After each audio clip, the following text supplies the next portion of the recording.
Buonasera, benvenuti a TG Sicilia, vediamo insieme le principali notizie. La grande sete della Sicilia. Gli agricoltori di Coldiretti continuano il loro presidio sotto il Palazzo della Regione. A Palermo non c'è più acqua per irrigare i campi e per il foraggio. Intanto alla Piana di Catania la siccità dopo gli agrumi danneggia ortaggi, olive e miele. Rosalia, donna di mafia. Arrivano le motivazioni della sentenza di condanna a 14 anni della sorella dell'ex capomafia. La donna ha avuto un ruolo determinante nella copertura della latitanza del fratello Matteo. Nel carcere di Enna, droga e telefonini venivano consegnati a domicilio con il drone dal cielo. 13 arresti, le indagini scattate per i troppi sequestri di stupefacenti e cellulari nella casa circondariale.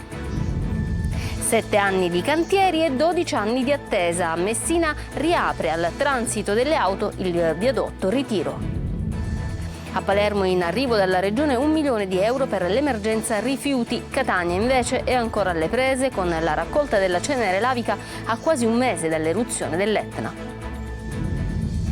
Tra workshop e concerti prende il via stasera la sezione itinerante Off dell'Alcantara Fest, che aprirà i battenti con una festa greca e green.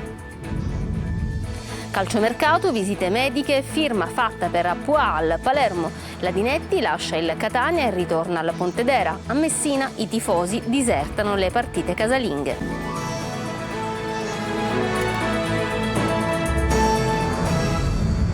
Bentrovati. Gli agricoltori e la grande sete di risposte. È il secondo giorno di proteste davanti alla sede del governo regionale da parte degli agricoltori della Coldiretti che chiedono misure urgenti per fronteggiare la siccità e non sono intenzionati a lasciare il presidio. Sentiamo Marco Gullà.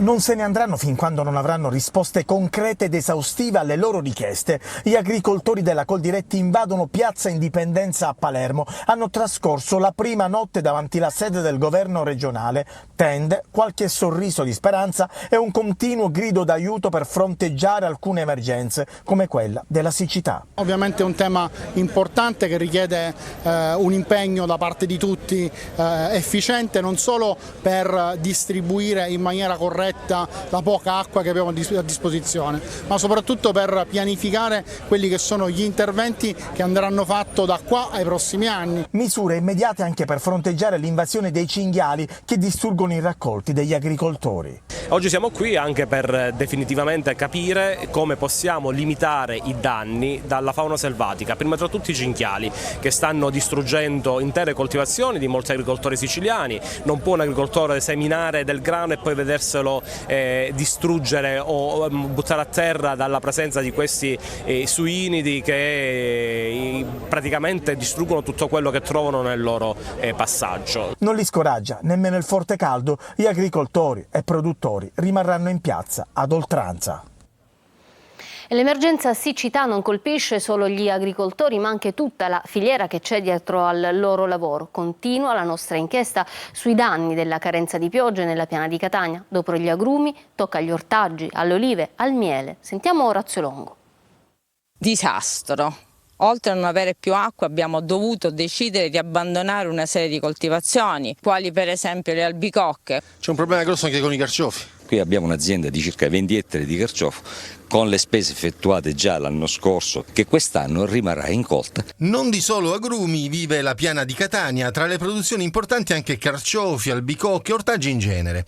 Tutte in grande sofferenza, vittime predestinate di una crisi idrica epocale che però non è, come già sottolineato da molti, solo colpa del caldo e del sole, ma purtroppo il risultato di anni e anni di una gestione non adeguata degli impianti di irrigazione che sono sempre più vetusti e malfunzionanti.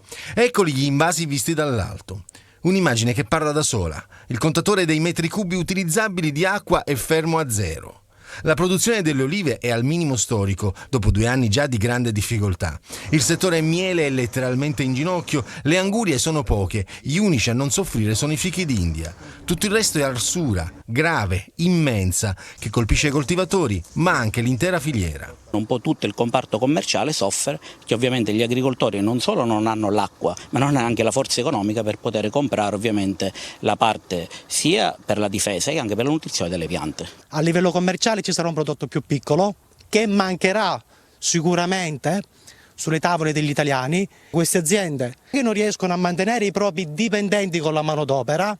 Danni enormi e previsioni nere con l'intero comparto che adesso chiede aiuto. Per chi ha perso gli agrumeti, per chi ha perso gli ortaggi, per chi perderà le olive, noi aspettiamo e ci attendiamo degli interventi veramente importanti. Intanto il lago di Pergusa si è prosciugato, cronaca di un'emergenza idrica annunciata. Legambiente basta, soluzioni inutili, ma più investimenti mirati. Giusy Lazzara. Blitz di Goletta dei Laghi di Legambiente nel lago di Pergusa, in una Sicilia flagellata dalla siccità, per denunciare al governo e alle istituzioni che quanto sta accadendo è l'ennesima cronaca di un'emergenza annunciata rimasta inascoltata. L'Italia ha bisogno di una governance più efficace, dice Legambiente, attenta e circolare dell'acqua. In questo momento la condizione del lago è praticamente della crisi totale. Quello che rimane è una enorme piastra di sale cotta dal sole. Sono scomparse tutte le specie dell'avifauna. La colpa della crisi è imputabile ovviamente al cambiamento climatico, ma anche a una enorme e gravissima disattenzione da parte di chi avrebbe dovuto aiutare il lago a affrontarlo, il cambiamento climatico, mancata pulizia dei canaloni, presenza dell'autodromo che interferisce con l'ecologia del territorio. Così Legambiente Laghi dice basta soluzioni tampone con le ordinanze di razionamento dell'acqua, le trivellazioni di nuovi pozzi, il ricorso a nuovi dissalatori e invasi.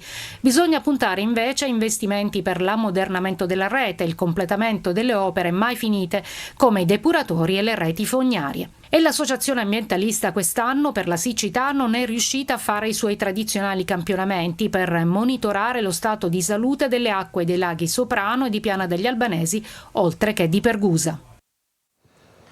Cambiamo argomento. Rosalia Messina Denaro, una vera donna di mafia che ha avuto un ruolo determinante nella copertura della latitanza del fratello Matteo. Delineata in modo ancora più dettagliato la figura della donna nelle motivazioni della sentenza di condanna a 14 anni. Roberta Lunghi. Rosalia Messina Denaro è una vera donna di mafia, non solo perché è nata e vissuta in una famiglia mafiosa, ma perché con adesione consapevole ha svolto un importante ruolo all'interno dell'organizzazione.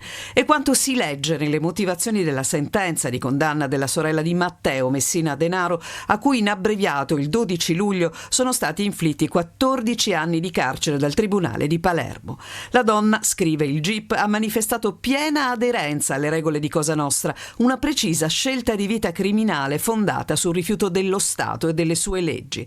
Rosalia, la donna dei pizzini come modo di comunicare, in quei pezzetti di carta si evincevano anche le sue considerazioni sulle azioni degli investigatori, ritenute atti di persecuzione al fratello. Di Rosalia Matteo si fidava, tanto da attribuirle non solo il compito di trasmissione dei messaggi, ma anche quello di destinataria delle disposizioni da eseguire. A lei, inoltre, il compito di gestire una serie importante di operazioni economiche in entrata e in uscita e quello di maneggiare il fondo riservato che veniva continuamente rimpinguato da utilizzare non solo per il fratello latitante e per sostenere spese personali anche voluttuarie, ma anche per la distribuzione di denaro a terze persone. Droga e telefonini arrivavano nel carcere di Enna con il drone blitz della polizia con 13 arresti. Il gruppo aveva stabilito anche un tariffario per la consegna a domicilio in cella. Un pacco poteva costare anche 2.500 euro. Giusy Lazzara. La droga e i telefoni cellulari arrivavano in carcere con un drone telecomandato dall'esterno. Cocaina, hashish e microtelefoni facilmente nascondibili entravano nella casa di reclusione di Enna. Il trasporto andava avanti da mesi. Lo hanno scoperto gli investigatori della squadra mobile della polizia penitenziaria coordinate dalla procura di Enna e dalla procura per i minorenni di Caltanissetta. 13 gli arrestati, quasi tutti catanesi, indagato anche un minorenne per traffico, detenzione e spaccio di sostanze stupefacenti.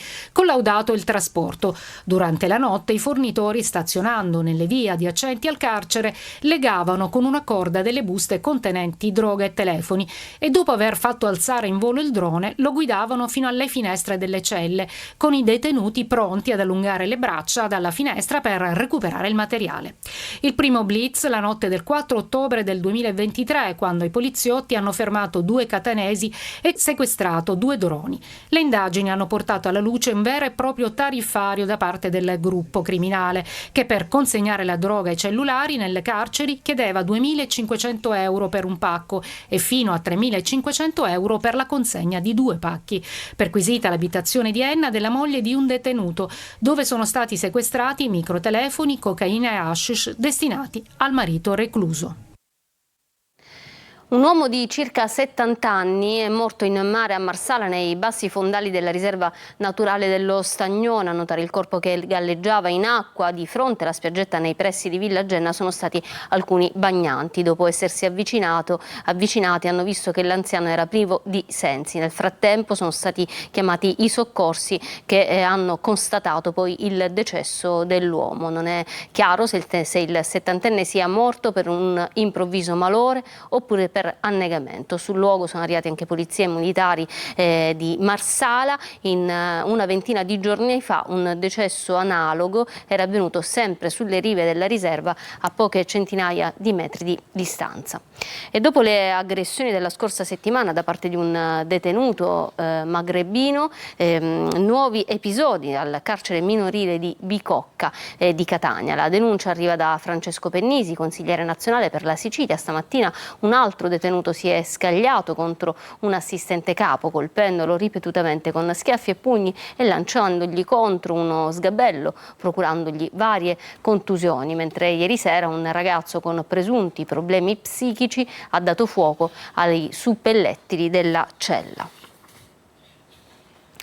E andiamo a Messina, 12 anni di lavori, tanto ci è voluto prima che riaprisse al transito dei mezzi a Messina appunto il viadotto Ritiro, un tratto fondamentale per la viabilità non solo messinese ma anche siciliana. Francesco Triolo.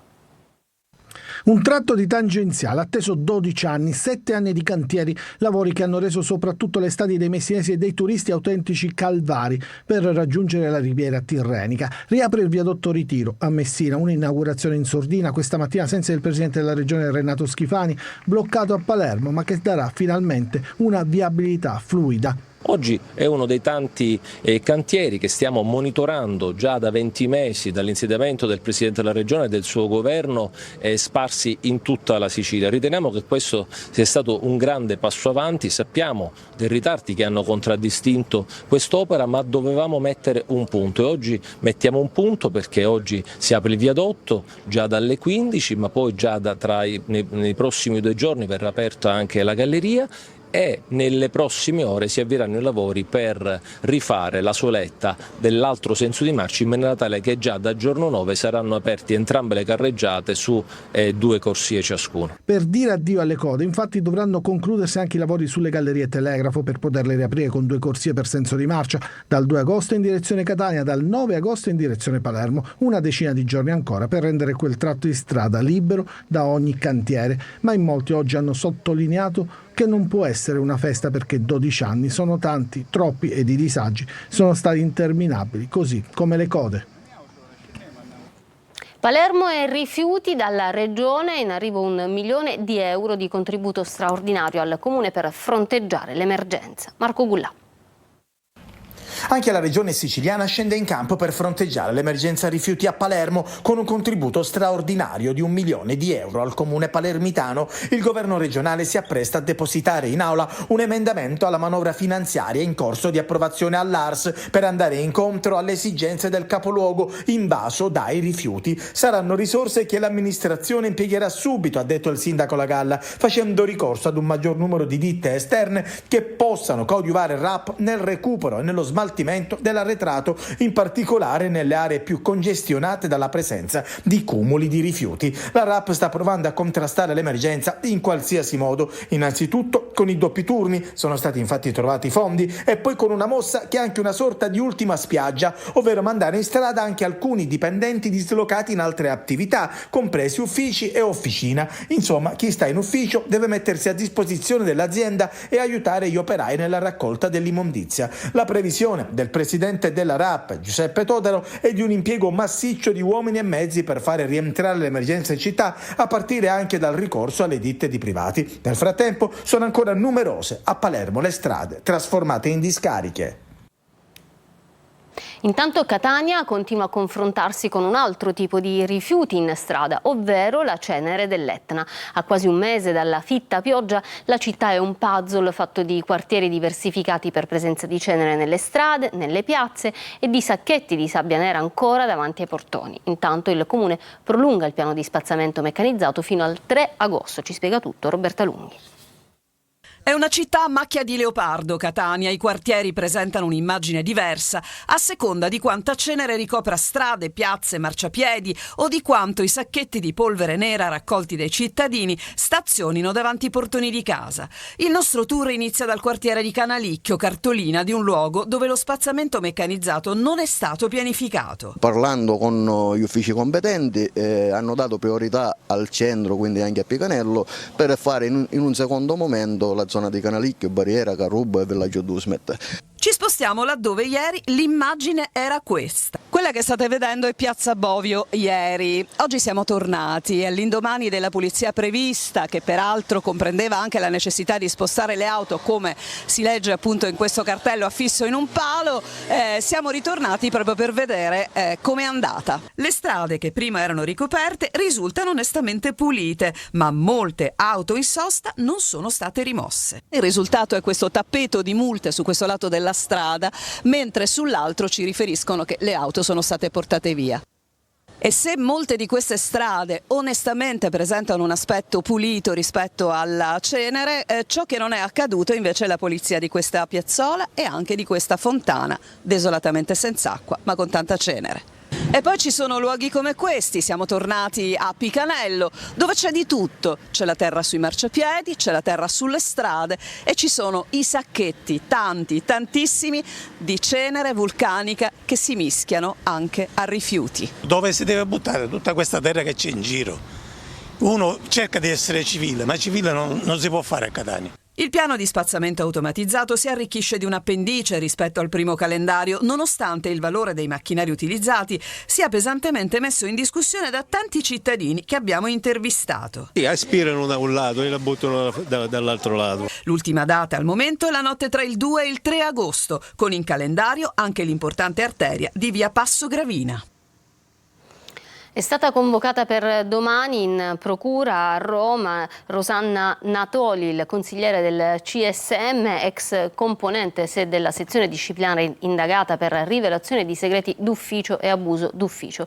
Il procedimento è stato avviato dopo la registrazione di un suo incontro con il magistrato Maria Fascetto Sivillo, condannata in primo grado dal Tribunale di Messina, che doveva affrontare un procedimento disciplinare davanti al CSM. I magistrati hanno intanto avviato un fascicolo senza indagati o ipotesi di reati dopo la denuncia presentata dall'avvocato Carlo Taormina. Tutti i numeri dell'Assemblea regionale siciliana al tradizionale incontro per la cerimonia del ventaglio tra Stampa e il presidente dell'Ars Gaetano Galvagno. Ecco i dati: 225 disegni di legge assegnati contro i 271 della passata legislatura. Il totale delle leggi approvate è di 37 più 2 leggi voto. Si assiste a una riduzione delle leggi impugnate. Nel primo anno della legislatura, a fronte di 11 leggi approvate, solo una legge impugnata. Ci auguriamo di poter continuare, ha concluso Galvagno, e l'Aula sarà aperta fino al 7 agosto. Cambiamo argomento, andiamo ad Agrigento. Nel centro storico ha debuttato la rassegna letteraria Agrigento Noir, il Festival del Giallo. Davide Sarto.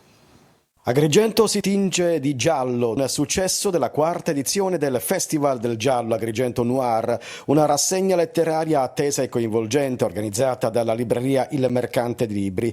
La location è il centro storico della città dei Templi, piazza Ravanosella, da poco riqualificata e rilanciata dall'amministrazione Miccichè. Viviamo in un'epoca in cui c'è bisogno di avere una giustizia sociale e i gialli ce la danno. Leggiamo delle storie dove abbiamo un crimine, si svolge un'indagine indagini e alla fine il colpevole viene affidato alla giustizia. Ecco, questo ci tranquillizza perché purtroppo nella realtà non sempre è così, quindi ci piace identificarci alla parte dei buoni. Ma il genere noir credo che sia uno dei generi principe che riesce a suscitare e a stimolare il cervello umano, perché il noir ti porta alla continua ricerca, è una ricerca sempre del colpevole, la ricerca del personaggio, la ricerca di chi ha compiuto cosa. Ospiti di Agrigento Noir, Salvo Toscano, Gaspare Grammatico e Fabio Mundadori, ma anche Eleonora Carta, Gaetano Savatteri e Ciro Auriemma, per un evento che anima il panorama culturale e artistico della prossima Capitale della Cultura 2025.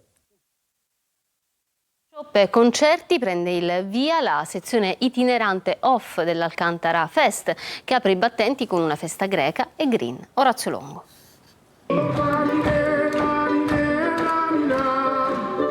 Cibo a chilometro zero, stoviglie riciclabili o compostabili, bici elettriche, un'esperienza immersiva attraverso laboratori di yoga, danze popolari, canto, escursioni e bike trail. L'Alcantara Fest, giunto alla 20ª edizione e conclusosi a Pisano di Zafferana Etnea nel Catanese, fa del green una chiave di lettura fondamentale nella proposta musicale che va dal folk alla world music, anche per la sezione off che vedrà dal 30 luglio al 2 agosto artisti esibirsi in modo itinerante tra Catania e il Pedemontano Etneo.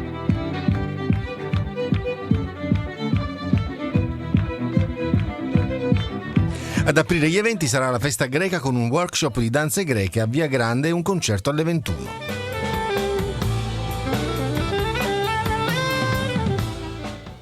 Adesso ci fermiamo per una pausa, tra poco lo sport e il calciomercato.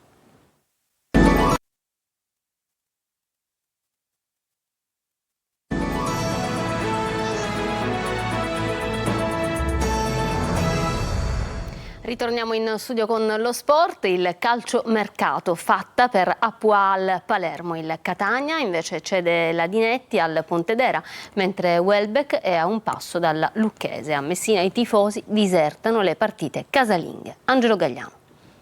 Il Palermo costruisce il puzzle per una grande stagione. Accade così che Brunori, da separato in casa, diventa l'uomo copertina di una squadra che scopre valori tecnici ma anche umani. Per l'esterno ventenne a Poix c'è l'accordo con Nantes sulla base di 2 milioni di euro. Prima dell'annuncio, visite mediche e firma. In uscita, Nedelciaro è seguito dalla Salernitana, mentre per Damiani asta tra Pescara e Foggia. In Lega Pro indosserà l'abito di sicuro protagonista il Catania, che lavora su più fronti in attesa dell'ultimo test con il Pineto di Mirko Cudini. In cima alla lista degli obiettivi Guido Gomez, 28 gol negli ultimi 2 anni a Crotone, e Davide Merola che, mentre cura la pubalgia, sogna quella B che potrebbe raggiungere sul campo con il club rossazzurro. Sempre in entrata, vicinissima all'intesa con il laterale destro Davide Guglielmotti. Lo scorso anno a Lecco, in Serie B, il Catania avrebbe bruciato la concorrenza del Cosenza. Lescano verso la conferma a Trieste, per Redan in corsa anche l'Avellino. Sul fronte cessioni, la Dinetti ritorna al Pontedera, quasi fatta per Welbeck alla Lucchese, stessa destinazione per l'attaccante Rocco Costantino.